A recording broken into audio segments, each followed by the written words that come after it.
Hi all, today we will discuss about web services. Web service module 2 ആണ് വരുന്നത്. അപ്പം ഏറ്റവും ലാസ്റ്റ് നമ്മൾ നിർത്തിയത് മൊഡ്യൂൾ 5 ആയിരുന്നു, അതായത് SQLite വെച്ചിട്ട് ഞാൻ സ്റ്റോപ്പ് ചെയ്തത്. ഓക്കെ, ബാക്കി അതിൽ കണ്ടിന്യൂ ചെയ്യാനുണ്ട്. അപ്പം നിങ്ങളത് ജസ്റ്റ് ഒന്ന് റിവൈസ് ചെയ്യൂ, പൈത്തണും SQLiteൻ്റെ ആ ഒരു ചെറിയ പോർഷനും. ദെൻ നമുക്കത് കണ്ടിന്യൂ ചെയ്യാം. ഇത് ജസ്റ്റ് തിയറി പാർട്ടാണ്, അപ്പോൾ ഞാൻ വിചാരിച്ചു ഇത് കണ്ടിന്യൂ ചെയ്യാം. ഇത് സ്റ്റാർട്ട് ചെയ്യാം, ദെൻ ഏറ്റവും ലാസ്റ്റ് അത് കണ്ടിന്യൂ ചെയ്യാം. ഓക്കെ, 5th മൊഡ്യൂൾ ഇത് വെറും തിയറി പാർട്ടാണ് ഇവിടെ വരുന്നത്, വെബ് സർവീസ് എന്ന് പറഞ്ഞു കഴിഞ്ഞാൽ. Okay, web service. What is web service? A web service is a collection of open protocol standards, XML, SOAP, simple object access protocol, HTTP, hypertext transfer protocol, etc., used for exchanging data between application or system. Software applications written in various programming languages and running on various platforms can use web services to exchange data over computer networks. Okay, അതായത് web service എന്ന് പറയുന്നത് കുറേ open protocols and standards, അതായത് XML നമുക്കറിയാം, extensible markup language. എന്തിനാണ് നമ്മൾ XML use ചെയ്യുന്നത്? XML നമ്മൾ സ്റ്റോറേജ് പർപ്പസിന് വേണ്ടിയിട്ട് യൂസ് ചെയ്യും. ദെൻ ഡോക്യുമെൻറ്റ്സ് സെൻഡ് ചെയ്യാൻ വേണ്ടിയിട്ട് യൂസ് ചെയ്യും. ഇപ്പം നമ്മളുടെ ഇ-കൊമേഴ്സിൽ എന്തായിരുന്നു നിങ്ങൾ കേട്ടിട്ടുണ്ടാവും, EDI, ഇലക്ട്രോണിക് ഡേറ്റ ഇൻ്റർചേഞ്ച്. ഇതൊരു സ്റ്റാൻഡേർഡാണ്. ഈ സ്റ്റാൻഡേർഡ് യൂസ് ചെയ്തിട്ടായിരുന്നു നമ്മൾ എന്ത് ചെയ്തത്, ബിസിനസ് തമ്മിൽ അപ്പോൾ ഒരു കമ്പനിയിൽ നിന്ന് വേറൊരു കമ്പനിയിലേക്ക് ബിസിനസ് ഡോക്യുമെൻ്റ് സെൻഡ് ചെയ്യണം. അപ്പോൾ എന്താണ് EDI, ഇലക്ട്രോണിക് ഡേറ്റ ഇൻ്റർചേഞ്ച് എന്ന് പറഞ്ഞിട്ടുള്ള സ്റ്റാൻഡേർഡാണ് യൂസ് ചെയ്തത്. പക്ഷേ ഇതിനുള്ള പ്രോബ്ലം എന്ന് പറഞ്ഞു കഴിഞ്ഞാൽ എന്താണ്, ഈ EDI സ്റ്റാൻഡേർഡ് പ്രൊവൈഡ് ചെയ്യുന്ന കുറേ വെൻഡേഴ്സ് ഉണ്ട്. അപ്പോൾ ഒരു കമ്പനി യൂസ് ചെയ്യുന്ന EDI തന്നെയായിരിക്കണം മറ്റേ കമ്പനിയും യൂസ് ചെയ്യേണ്ടത്. അപ്പം ഇങ്ങനെയല്ലെങ്കിൽ എന്താണ്, ഈ ഒരു കമ്പനിയിൽ നിന്ന് ഒരു ഡേറ്റ ഇങ്ങോട്ട് B എന്ന് പറഞ്ഞ കമ്പനിയിലേക്ക് A എന്ന് പറഞ്ഞ കമ്പനിയിൽ നിന്ന് ബിസിനസ് ഡോക്യുമെൻറ്റ്, എന്തെങ്കിലും ഡോക്യുമെൻറ്റ് എന്താണ് B എന്ന് പറഞ്ഞിട്ടുള്ള കമ്പനിയിലേക്ക് സെൻഡ് ചെയ്യുകയാണ്. അപ്പോൾ A എന്ന് പറഞ്ഞ കമ്പനി യൂസ് ചെയ്യുന്ന EDI തന്നെയായിരിക്കണം, അല്ലെങ്കിൽ ഈ EDI ഏത് വെണ്ടറാണോ EDI പ്രൊവൈഡ് ചെയ്തത് സെയിം വെണ്ടർ തന്നെയായിരിക്കണം Bയും യൂസ് ചെയ്യുന്നത്, സെയിം വെണ്ടറെ പ്രൊവൈഡ് ചെയ്യുന്ന EDI. അല്ലെങ്കിൽ ഇതെന്ത് ചെയ്യാൻ പറ്റില്ല, Bയിൽ വന്നിട്ട് ഓപ്പൺ ചെയ്യാൻ പറ്റില്ല. ഓക്കെ, അപ്പോൾ ഇങ്ങനത്തെ കുറച്ച് പ്രോബ്ലംസ് ഇതിലുണ്ട്, EDIയിലുണ്ട്. അപ്പോൾ അതിനൊരു ഇതാണ് എന്തെന്ന് XML വന്നത്. ഓക്കെ, അപ്പോൾ ആ ഒരു പ്രോബ്ലത്തിന് സൊല്യൂഷനായിട്ടാണ് നമ്മൾ എന്ത് യൂസ് ചെയ്യുന്നത്, XML യൂസ് ചെയ്യുന്നത്. XML എന്ന് പറഞ്ഞു കഴിഞ്ഞാൽ ഓപ്പൺ സോഴ്സ് ആണ്, സോ ഇങ്ങനെയൊരു പ്രോബ്ലം വരില്ല. ഓക്കെ, അപ്പോൾ XML എന്ന് പറഞ്ഞു കഴിഞ്ഞാൽ സ്റ്റോറേജ് പർപ്പസിനും ഇങ്ങനെ ഡോക്യുമെൻറ്റ്സ് സെൻഡ് ചെയ്യാൻ വേണ്ടിയിട്ട് നമ്മൾ എന്ത് യൂസ് ചെയ്യുന്നു, XML, extensible markup language use ചെയ്യുന്നു. ദെൻ സോപ്പ് എന്ന് പറഞ്ഞു കഴിഞ്ഞാൽ സിമ്പിൾ ഒബ്ജക്റ്റ് ആക്സസ് പ്രോട്ടോക്കോൾ. നിങ്ങൾ RPC എന്ന് പറഞ്ഞ സംഭവമൊക്കെ പഠിച്ചിട്ടുണ്ടാവും നെറ്റ്വർക്കിങ്ങിലൊക്കെ, റിമോട്ട് പ്രൊസീജിയർ കോൾ. RPC എന്താ ചെയ്യുന്നത്, റിമോട്ട് പ്രൊസീജിയർ കോൾ എന്ന് പറഞ്ഞു കഴിഞ്ഞാൽ എന്താ ചെയ്യുന്നത്, നമ്മളുടെ സെർവറിൽ ഇപ്പോൾ എന്താണ് നമുക്ക് എന്തെങ്കിലും ഒരു ഫങ്ഷൻ, ഒരു പ്രൊസീജിയർ ആക്ടിവേറ്റ് അല്ലെങ്കിൽ കോൾ ചെയ്യുന്നതെങ്കിൽ അതിനെന്താണ് RPC, remote procedure call use ചെയ്തിട്ട് ചെയ്യാം. അപ്പോൾ അതിന് പകരം എന്താണ് നമ്മൾ simple object access protocol use ചെയ്യും. ഈ സോപ്പ് എന്ന് പറയുന്നതും എന്താണ് ഓപ്പൺ സോഴ്സ് ആണ്, നമുക്ക് വലിയൊരു ഡോക്യുമെൻ്റൊക്കെ ഇങ്ങനെ ചെയ്യാൻ പറ്റും. ഓക്കെ, ഓൺലി RPC ആകുമ്പം പ്രൊസീജിയറാണ് പറ്റുള്ളൂ, സോപ്പ് ആവുന്ന സമയത്ത് നമുക്ക് ഡോക്യുമെൻറ്റ്സും എല്ലാം ചെയ്യാൻ പറ്റും. ഓക്കെ, അതേപോലെ തന്നെ HTTP, ഹൈപ്പർടെക്സ്റ്റ് ട്രാൻസ്ഫർ പ്രോട്ടോക്കോൾ. അപ്പം ഇതിൻ്റെ ഈ ഒരു വെബ് സർവീസിൻ്റെ പർപ്പസ് എന്താണെന്ന് വെച്ചാൽ, നമുക്ക് ഒരു ആപ്ലിക്കേഷൻ വെച്ച് ക്രിയേറ്റ് ചെയ്തത്, ഫോർ എക്സാമ്പിൾ ഇപ്പോൾ നമ്മൾ C#.net വെച്ചിട്ട് നമ്മളൊരു ആപ്ലിക്കേഷൻ ക്രിയേറ്റ് ചെയ്തിട്ടുണ്ടെങ്കിൽ അത് നമുക്ക് ജാവ, PHP, പൈത്തൺ ഇങ്ങനെ ഏത് ലാംഗ്വേജിലും നമുക്ക് ആക്സസ് ചെയ്യാൻ പറ്റും. അതേപോലെ തന്നെ ജാവ വെച്ച് ക്രിയേറ്റ് ചെയ്ത ഒരു വെബ് സർവീസ് ആണെങ്കിൽ അത് C#ലേക്കും PHPയിലേക്കും VBയിലേക്കും ഏത് ലാംഗ്വേജിലേക്കും നമുക്ക് ആക്സസ് ചെയ്യാൻ പറ്റും. അതാണ് ഇൻ്റർ ഓപ്പറേറ്റബിലിറ്റി ബിറ്റ്വീൻ ലാംഗ്വേജസ് എന്ന് പറയുന്നത്. ഓക്കെ, അതാണ് ഈ ഒരു വെബ് സർവീസിൻ്റെ പർപ്പസ്. ഇപ്പോൾ ക്ലൗഡ് കമ്പ്യൂട്ടിങ്ങിലൊക്കെ ഏറ്റവും കൂടുതൽ യൂസ് ചെയ്യുന്നതാണ് ഈ വെബ് സർവീസ് എന്ന് പറയുന്നത്. ആർക്കും എങ്ങനെ വേണമെങ്കിലും യൂസ് ചെയ്യാൻ പറ്റും. ഓക്കെ, ഒരു അത് എന്താണ് ഒരു ലാംഗ്വേജ് ഡിപ്പെൻഡ് അല്ല. ഓക്കെ, അത് പോസിബിൾ ആക്കുന്നത് ഈ XML ഒക്കെയാണ്. ഓക്കെ, അപ്പം വെബ് സർവീസിൻ്റെ വേറൊരു കാര്യം എന്ന് പറഞ്ഞു കഴിഞ്ഞാൽ നമ്മളൊരു ആപ്ലിക്കേഷൻ ഡെവലപ്പ് ചെയ്യുക എന്ന് പറഞ്ഞു കഴിഞ്ഞാൽ അതിന് GUI ഉണ്ടായിരിക്കും, അല്ലെങ്കിൽ ഒരു user interface, graphical user interface ഉണ്ടായിരിക്കും. ഓക്കെ, നമ്മളൊരു വെബ് ആപ്ലിക്കേഷനൊക്കെ ആകുന്ന സമയത്ത് ഒരു GUI, ഗ്രാഫിക്കൽ യൂസർ ഇൻ്റർഫേസ് ഉണ്ടായിരിക്കും. അതേസമയം വെബ് സർവീസിന് അങ്ങനെ എന്തുണ്ടായിരിക്കില്ല, ഒരു GUI, ഒരു ഗ്രാഫിക്കൽ യൂസർ ഇൻ്റർഫേസ് ഉണ്ടായിരിക്കില്ല. ഓക്കെ, ഈ ഒരു വെബ് സർവീസിൽ എന്തൊക്കെയാണ് ഉണ്ടായിരിക്കുക? വെബ് സർവീസിൽ ക്ലാസ്സസ് ഉണ്ടായിരിക്കും, ദെൻ ഇൻ്റർഫേസുകളും ഉണ്ടായിരിക്കും. ഓക്കെ, ക്ലാസ്സസ് ആൻഡ് ഇൻ്റർഫേസസ്, ഇതാണ് എവിടെ ഉണ്ടായിരിക്കുക? വെബ് സർവീസിൽ ഉണ്ടായിരിക്കുക. ഈ ക്ലാസ്സുകളും ഇൻ്റർഫേസുകളും ആണ് നമ്മൾ എവിടെ ഹോസ്റ്റ് ചെയ്യുക? സെർവറിൽ ഹോസ്റ്റ് ചെയ്യുക. ഓക്കെ, ഇതിന് GUI ആപ്ലിക്കേഷൻ, ഒരു ഗ്രാഫിക്കൽ യൂസർ ഇൻ്റർഫേസ് ഉണ്ടായിരിക്കില്ല. ഓൺലി എന്താണ്, ക്ലാസ്സസും ഇൻ്റർഫേസുകളാണ് എവിടെ ഉണ്ടായിരിക്കുക? ഈ വെബ് സർവീസിൽ. ഈ ക്ലാസ്സസും ഇൻ്റർഫേസുകളുമാണ് നമ്മൾ ഒരു സെർവറിൽ ഹോസ്റ്റ് ചെയ്തിരിക്കുക. ഓക്കെ, അപ്പോൾ ഒരു ക്ലയൻറ്റ് റിക്വസ്റ്റ് ചെയ്യണം എന്താണ്, അതായത് ഇപ്പം ഇൻ്റർഫേസ് എന്ന് പറഞ്ഞു കഴിഞ്ഞാൽ ഫോർ എക്സാമ്പിൾ നമ്മളൊരു അരിത്തമാറ്റിക് ഓപ്പറേഷന് വേണ്ടിയിട്ടുള്ള ഒരു വെബ് സർവീസ് ക്രിയേറ്റ് ചെയ്യണം. അപ്പം ഈ ഇൻ്റർഫേസിൽ എന്തൊക്കെ ഉണ്ടായിരിക്കും? നമ്മൾ ഇൻ്റർഫേസിൽ നമ്മൾക്ക് വേണ്ട മെത്തേഡുകൾ, for example add, subtract, multiply, then div, ഇത്രയും മെത്തേഡ്സ് എവിടെ ഉണ്ടായിരിക്കും? ഈ ഇൻ്റർഫേസിലുണ്ടായിരിക്കും. ജസ്റ്റ് ആ ഒരു ഡിക്ലറേഷൻ മാത്രം, അറിയാലോ ഇൻ്റർഫേസിൽ ഓൺലി ഡിക്ലറേഷൻ മാത്രമാണ് വരുള്ളൂ. അതിൻ്റെ ഒരു ഇംപ്ലിമെൻറ്റേഷൻ എവിടെ ഉണ്ടായിരിക്കും? ക്ലാസ്സിലുണ്ടായിരിക്കും. ഇപ്പം ആഡ് പബ്ലിക് അല്ലെങ്കിൽ ഇൻറ്റ് ആഡ് അത്, ദെൻ അതേപോലെ തന്നെ സബ്ട്രാക്റ്റ് എന്ന് പറഞ്ഞ മെത്തേഡിൻ്റെ ഇംപ്ലിമെൻറ്റേഷൻ, ഡിവിഷൻ, മൾട്ടിപ്ലിക്കേഷൻ, ഇതിൻ്റെയൊക്കെ ഇംപ്ലിമെൻറ്റേഷൻ എവിടെ ഉണ്ടായിരിക്കും? ക്ലാസ്സിലുണ്ടായിരിക്കും. ഈ ഇൻ്റർഫേസും ക്ലാസ്സും കൂടെ എവിടെ ഹോസ്റ്റ് ചെയ്യും? സെർവറിൽ ഹോസ്റ്റ് ചെയ്യും.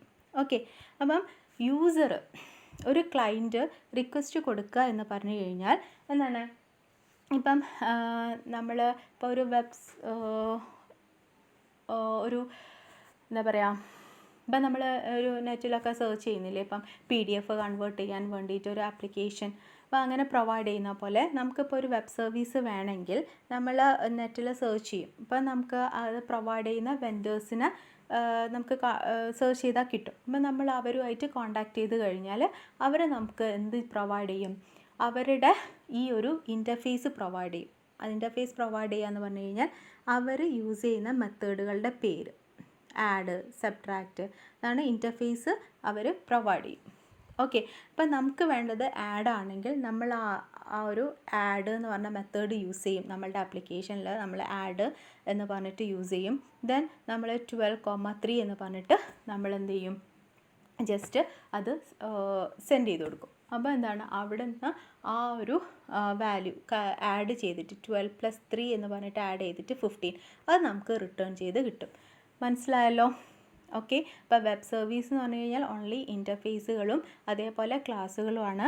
അതായിരിക്കും ഒരു സെർവറിൽ ഹോസ്റ്റ് ചെയ്തിരിക്കുക. അപ്പോൾ ഒരു ക്ലയൻറ്റിന് ഇപ്പോൾ ഒരു വെബ് സർവീസ് ആവശ്യമാണെങ്കിൽ നമ്മൾ നെറ്റിൽ സെർച്ച് ചെയ്യുക, നമുക്ക് ഇങ്ങനെയൊരു ഈ ഒരു പർപ്പസിന് വേണ്ടിയിട്ടുള്ള എന്തെങ്കിലും വെബ് സർവീസ് ഉണ്ടോ. അപ്പോൾ നമുക്ക് എന്ത് ചെയ്യും, ആ ഒരു വെൻഡേഴ്സിൻ്റെ ഡീറ്റെയിൽസ് നമുക്ക് ഇങ്ങനെ കാണാൻ പറ്റും.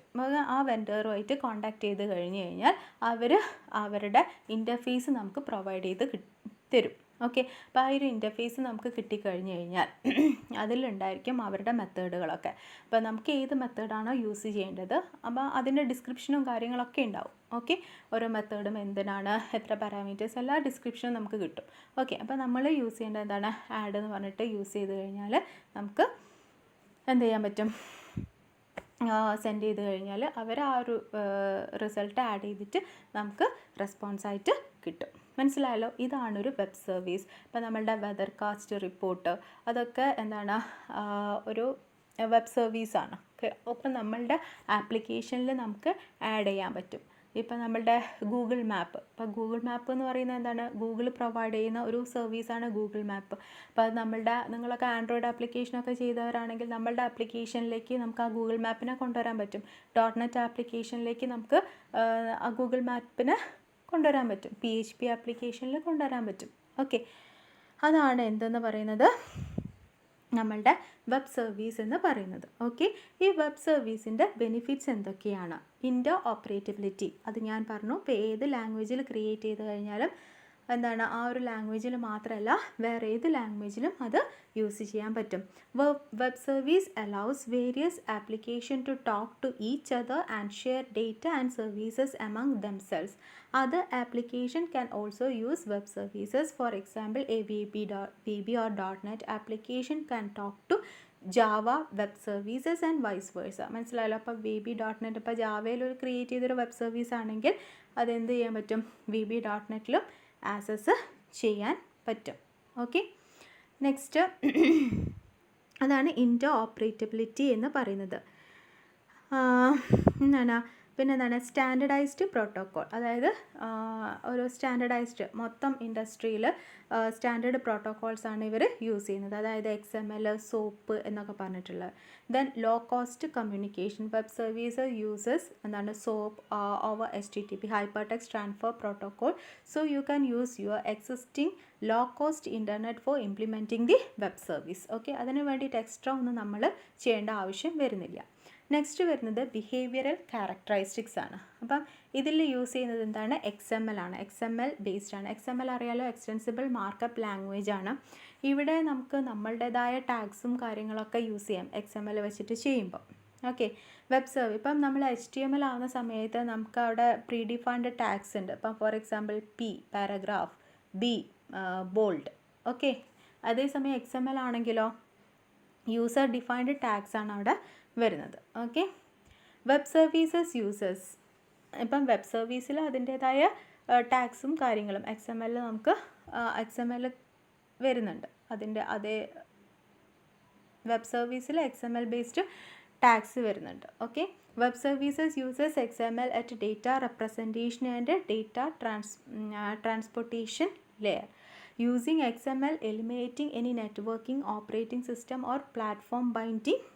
ഓക്കെ, അപ്പം ഈ XML എന്ന് പറയുന്നത് നമ്മൾ എന്താണ്, ഓപ്പൺ സോഴ്സ് ആണ്. സോ നമുക്ക് ഏത് പ്ലാറ്റ്ഫോമിലും ഇത് യൂസ് ചെയ്യാൻ പറ്റും. ഓക്കെ, അപ്പം ഇവിടെ കമ്മ്യൂണിക്കേഷൻ ഒക്കെ എന്താണ് XML വഴിയാണ് ചെയ്യുന്നത്. Web services based application are highly interoperable application at their core level. Okay, next എന്താണ്, ലൂസ്ലി കപ്പിൾഡ് ആണ്. വേറൊരു ക്യാരക്ടറിസ്റ്റിക്സ് ആണ് loosely coupled. A consumer of a web service is not tied to that web service directly. The web service interface can change over time without compromising the client's ability to interact with the service. Okay, then next വരുന്നത് ability to synchronous or asynchronous. Synchronicity refers to the binding of client to the execution of the service. In synchronous invocation, client blocks and wait for the service to complete its operation before continuing. അറിയാലോ, നെറ്റ്വർക്കിങ്ങിൽ പഠിച്ച അതേ സിങ്ക്രണൈസേഷനും asynchronous. ഇപ്പോൾ synchronous ആവുന്ന സമയത്ത് എന്താണ്, ഒരു operation ഇപ്പോൾ request കൊടുത്തു, ആ ഒരു ഓപ്പറേഷൻ കംപ്ലീറ്റ് ചെയ്യുന്നവരെ ക്ലയൻറ്റ് വെയിറ്റ് ചെയ്യുക, ദെൻ അതിൻ്റെ റെസ്പോൺസ് കിട്ടും. അസിങ്ക്രണസ് ആവുന്ന സമയത്ത് എന്താണ്,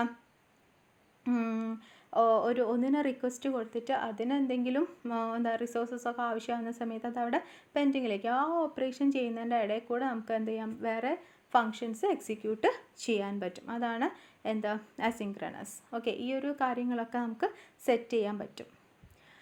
ദെൻ ഇതെന്ന് പറഞ്ഞു കഴിഞ്ഞാൽ എന്താണ്, വെബ് സർവീസ് സപ്പോർട്ട് ചെയ്യുന്നുണ്ട് remote procedure calls, RPC. Remote procedure call എന്ന് പറഞ്ഞാൽ നമുക്ക് അറിയുന്നതാണ്. Web service allow client to invoke procedures, functions and methods on remote objects using an XML based protocol. Okay, അപ്പോൾ XML ബേസ്ഡ് പ്രോട്ടോക്കോൾ യൂസ് ചെയ്തിട്ട് എന്ത് ചെയ്യാൻ പറ്റും, നമുക്ക് RPC അതായത് പ്രൊസീജിയേഴ്സ്, ഫങ്ഷൻസ് ഇതെല്ലാം നമുക്ക് ഇൻവോക്ക് ചെയ്യാൻ പറ്റും. Remote procedures exposes input and output parameters that a web service must support. Then support document exchange. Document exchange നമുക്ക് പോസിബിൾ ആണ്.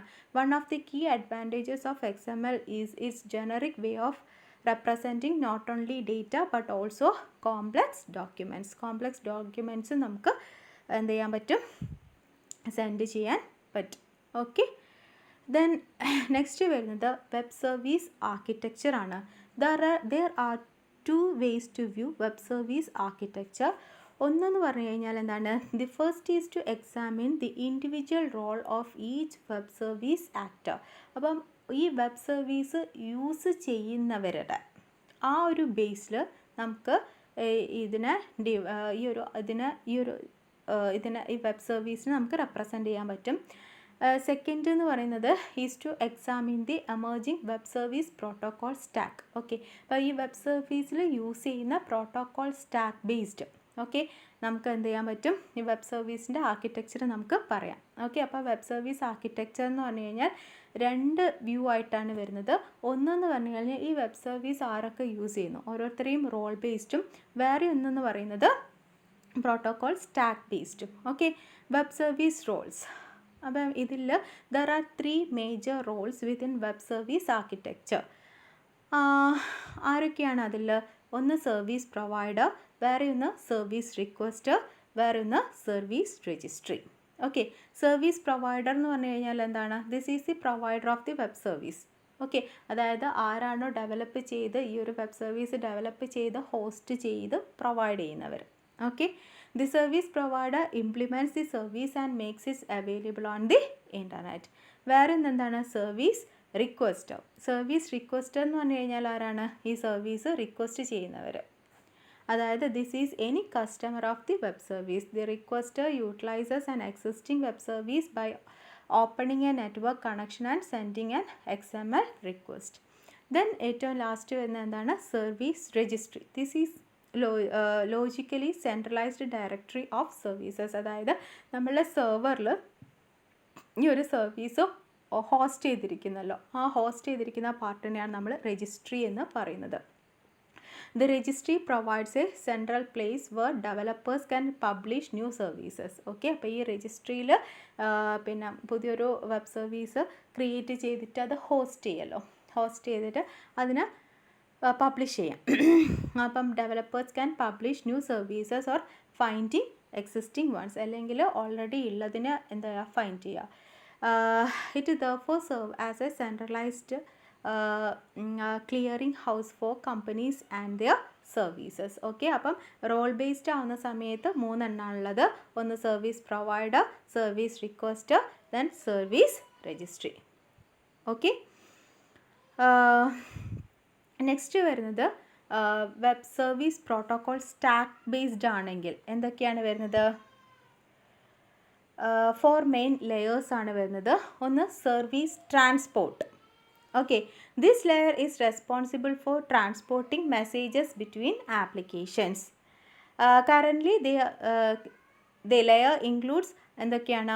Hyper text transfer protocol, simple mail transfer protocol SMTP, file transfer protocol FTP. അത് നിങ്ങൾക്ക് അറിയാലോ. അപ്പോൾ first layer എന്ന് പറഞ്ഞാൽ service transport. അപ്പോൾ നിങ്ങൾക്ക് അറിയുന്നതാണ് hyper text transfer protocol. Mail transfer protocol എന്താണ്? നമ്മൾ മെയിൽ സെൻഡ് ചെയ്യുമ്പോൾ യൂസ് ചെയ്യുന്നതാണ് SMTP. ഫയൽ ട്രാൻസ്ഫർ പ്രോട്ടോകോൾസ് എന്താണ്? ഇപ്പം നമ്മളൊരു എന്താണ് സർവീസ് അല്ലെങ്കിൽ നമ്മളുടെ ഒരു ആപ്ലിക്കേഷൻ ക്രിയേറ്റ് ചെയ്ത് കഴിഞ്ഞാൽ അത് നമുക്ക് സെർവറിലേക്ക് അപ്ലോഡ് ചെയ്യണം. അപ്ലോഡ് ചെയ്യണമെങ്കിൽ നമ്മൾ ആരെ യൂസ് ചെയ്യണം? ഫയൽ ട്രാൻസ്ഫർ FTP യൂസ് ചെയ്യണം. FTP യൂസ് ചെയ്തിട്ടാണ് നമ്മളത് അപ്ലോഡ് ചെയ്യുക. നമുക്ക് ഡൗൺലോഡ് ചെയ്യുന്ന സമയത്ത് FTP വേണം. അപ്പോൾ അതാണ് file transfer protocol. Then next വരുന്നത് എന്താണ്? XML messaging. This layer is responsible four encoding message in A common XML format. That messages can be understood at either end. Currently, this layer includes XML, RPC and SOAP. Okay. അപ്പം ഈ XML മെസ്സേജിങ്ങിലാണ് നമ്മൾ ഏത് മെത്തേഡാണ് നമുക്ക് വേണ്ടത്, നമ്മൾ എന്തൊക്കെ നമ്മളൊരു റിക്വസ്റ്റ് കൊടുക്കുന്ന സമയത്ത് അവിടെ നിന്ന് റെസ്പോൺസ് കിട്ടുമല്ലോ, ആ റെസ്പോൺസ് എന്ന് പറയുന്നത് ഈ XML ബേസ്ഡ് ആയിരിക്കും. അപ്പോൾ ഈ XML പറഞ്ഞിരിക്കും നമ്മൾ ആഡ്, സബ്ട്രാക്റ്റ്, മൾട്ടിപ്ലൈ ഇത്രയും എന്ത് വരുന്നുണ്ട്, ഇങ്ങനെ ടാഗ് ഇട്ടിട്ട് പറയും. അതൊരു എക്സാമ്പിൾ വെച്ചിട്ട് ഞാൻ പറഞ്ഞുതരാം. ഓക്കെ, അപ്പോൾ നമ്മൾ പറയും അതിൽ പറഞ്ഞിട്ടുണ്ടാവും ആഡ്, സബ്ട്രാക്റ്റ്, മൾട്ടിപ്ലൈ, ഇങ്ങനത്തെ ഡിവിഷൻ, ഇങ്ങനത്തെ മെത്തേഡുകളൊക്കെയാണുള്ളത്. അതിൻ്റെ റിട്ടേൺ ടൈപ്പ് പറഞ്ഞിരിക്കും. ഇതൊക്കെ XML ടാഗ് വെച്ചിട്ട് റെപ്രസെൻറ്റ് ചെയ്യും. അതിൻ്റെ റിട്ടേൺ ടൈപ്പ് ഉണ്ടായിരിക്കും, ഏതാണെന്ന് പറഞ്ഞിട്ടുണ്ടായിരിക്കും. ദെൻ അതിൽ എത്ര ആർഗ്യുമെൻറ്റ്സ് ഉണ്ട്, ദെൻ ആർഗ്യുമെൻറ്റിൻ്റെ ടൈപ്പ് ഏതാണ്, ഇതെല്ലാം XML ആയിട്ട് റെപ്രസെൻറ്റ് ചെയ്തിട്ട് നമുക്ക് റിക്വസ്റ്റ് കൊടുത്തു കഴിഞ്ഞാൽ റെസ്പോൺസ് കിട്ടും. അപ്പോൾ ഇവിടെ നിന്ന് നമ്മൾ ആഡാണ് സെലക്ട് ചെയ്യുന്നതെങ്കിൽ ആഡ് 2,3 അതാണ് നമ്മൾ റിക്വസ്റ്റ് കൊടുക്കുന്നതെങ്കിൽ അതും XML ആയിട്ടാണ് പോവുക. അപ്പോൾ XML പറഞ്ഞിരിക്കും ആഡ് എന്ന് പറഞ്ഞിട്ടാണ് അതിന് റിക്വസ്റ്റ് കൊടുത്തത്, മെത്തേഡിനാണ് റിക്വസ്റ്റ് കൊടുത്തത്. ദെൻ അതിൽ 2 വാല്യൂസ് അവർ പാസ് ചെയ്തിട്ടുണ്ട്, 2ഉം 3ഉം ആണ്. ഓക്കെ, ദെൻ അത് നേരെ പോയിട്ട് എന്ത് ചെയ്യും, സെർവറിൽ പോവും. ദെൻ ഇത് രജിസ്ട്രിയിൽ നോക്കും. ഈ വെബ് സർവീസിൽ നിന്ന് എന്താണ് ആ ഒരു പെർട്ടിക്കുലർ ക്ലാസ്സിൽ ഈ ഒരു മെത്തേഡിനെ ഇൻവോക്ക് ചെയ്യും. ദെൻ ഇൻവോക്ക് ചെയ്തിട്ട് ആഡ് ചെയ്തിട്ടുള്ള റിസൾട്ട് തിരിച്ച് റെസ്പോൺസ് ആയിട്ട് കിട്ടും. ഓക്കെ, അതാണ് XML മെസ്സേജിങ് എന്ന് പറയുന്നത്. Then service description. അപ്പോൾ വെബ് സർവീസിൻ്റെ ലാംഗ്വേജ് എന്ന് പറയുന്നത് എന്താണ്, web service description language, WSDL. Okay, WSDL, web service description language. ഇതാണ് ഒരു വെബ് സർവീസിൻ്റെ ലാംഗ്വേജ് എന്ന് പറയുന്നത്. ഓക്കെ, ഈ WSDLലാണ് നമ്മളുടെ ഈ XML. ഇപ്പോൾ ഞാൻ നേരത്തെ പറഞ്ഞ ആ ഒരു ആഡ് എന്ന് പറഞ്ഞ മെത്തേഡ് ഉണ്ട്, അതിൻ്റെ റിട്ടേൺ ടൈപ്പ് ഇതാണ്, അതിൻ്റെ എന്താണ് അതിന് ഇൻറ്റിജർ എത്ര പാരാമീറ്റേഴ്സ് ഉണ്ട്, പാരാമീറ്റർ ഏത് ടൈപ്പാണ്, ഇതൊക്കെ നമ്മൾ XML ബേസ്ഡ് റെപ്രസെൻറ്റ് ചെയ്യുമെന്ന് പറഞ്ഞല്ലോ. അതൊക്കെ ഉണ്ടാവുക, അതൊക്കെ നമ്മൾ എഴുതുക ഈ WSDLലാണ്. ഓക്കെ, XML യൂസ് ചെയ്തിട്ട് നമ്മൾ റൈറ്റ് ചെയ്യും. Then service discovery. This layer is responsible for centralize services in to common registry and providing easy publish or find functionality. Okay, അപ്പോൾ നമ്മൾ എന്താണ്, അപ്പോൾ നമ്മൾ ഏത് ഫങ്ഷനാണ് എന്നൊക്കെ നമ്മൾ കൊടുത്തു കഴിഞ്ഞാൽ അത് നേരെ എവിടെ എത്തും, ഈ ഒരു റിപ്പോസിറ്ററിയിലെത്തും, അല്ലെങ്കിൽ നമ്മളുടെ രജിസ്ട്രിയിലെത്തും. അതിനെ നമ്മൾ UDDI എന്നാണ് വിളിക്കുക. Okay, UDDI. ഓക്കെ, UDDI എന്ന് പറഞ്ഞു കഴിഞ്ഞാൽ എന്താണ്, universal description discovery and integration. Okay, ഈ ഒരു രജിസ്ട്രി UDDIയിലാണ് നമ്മളെ ഈ ഒരു വെബ് സർവീസും കാര്യങ്ങളൊക്കെ എന്ത് ചെയ്യുക, ഹോസ്റ്റ് ചെയ്തിട്ട് ഉണ്ടായിരിക്കുക. ഓക്കെ, മനസ്സിലായല്ലോ, അതാണ് service discovery. Okay, next web service components ആണ്, അത് നമുക്ക് നെക്സ്റ്റ് ക്ലാസ്സിൽ പറയാം. ഓക്കെ,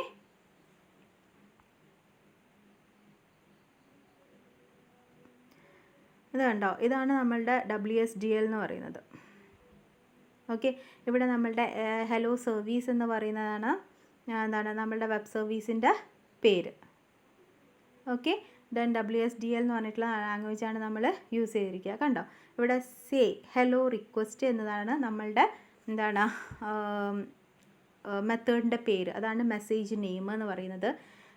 അതിന് ഫസ്റ്റ് നെയിം എന്ന് പറഞ്ഞിട്ടൊരു പാരാമീറ്റർ ഉണ്ട്, അതാണ് പാർട്ട് നെയിം. അതിൻ്റെ ടൈപ്പ് എന്താണ്, സ്ട്രിങ് ആണ്.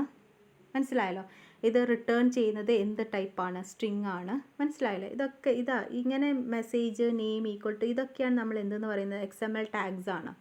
ഓക്കെ, ദെൻ മെസ്സേജ് എൻ്റ് ചെയ്തു, ദെൻ മെസ്സേജ് നെയിം. മനസ്സിലായല്ലോ, അപ്പോൾ റിക്വസ്റ്റും ഉണ്ട്, റെസ്പോൺസും ഉണ്ട്. അപ്പോൾ റിക്വസ്റ്റ് ചെയ്യുന്നത് എന്താണ്, സേ ഹലോ എന്ന് പറഞ്ഞിട്ടുള്ളതാണ് നമ്മളുടെ മെസ്സേജ് നെയിം എന്ന് പറയുന്നത്. അതാണ് നമ്മളുടെ റിക്വസ്റ്റ് ആയിട്ട് പോകുന്നത്. അപ്പോൾ ഫസ്റ്റ് നെയിമും ആണ് അതിൻ്റെ പാരാമീറ്റർ വരുന്നത്. അതിൻ്റെ റിട്ടേൺ ടൈപ്പ് എന്താണ്, പാരാമീറ്ററിൻ്റെ ടൈപ്പ് എന്ന് പറഞ്ഞാൽ സ്ട്രിങ് ആണ്. ദെൻ റെസ്പോൺസ് എന്ന് പറയുന്നത് സേ ഹലോ എന്ന് പറയുന്നതാണ് നമ്മളുടെ മെത്തേഡ്, അതാണ് റെസ്പോൺസ് ആയിട്ട് പോകുന്നത്. അതിൻ്റെ റിട്ടേൺ ടൈപ്പ് സ്ട്രിങ്. ഓക്കെ, മനസ്സിലായല്ലോ, ഇത് മൊത്തം എന്താണ്, XML ആണ്. ഇതെന്ന് പറയുന്നത് ആണ് WSDL. Okay, web service description language. Okay, ബാക്കി നമുക്ക് നെക്സ്റ്റ് ക്ലാസ്സിൽ പറയാം.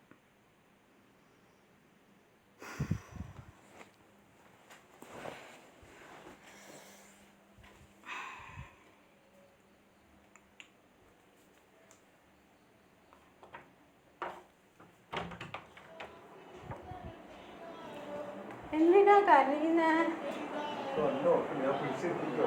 നമുക്ക് കുറച്ച് ഭക്ഷണം കഴിക്കാം, പത്തിരിയും ചിക്കൻ കറിയും കഴിക്കാം.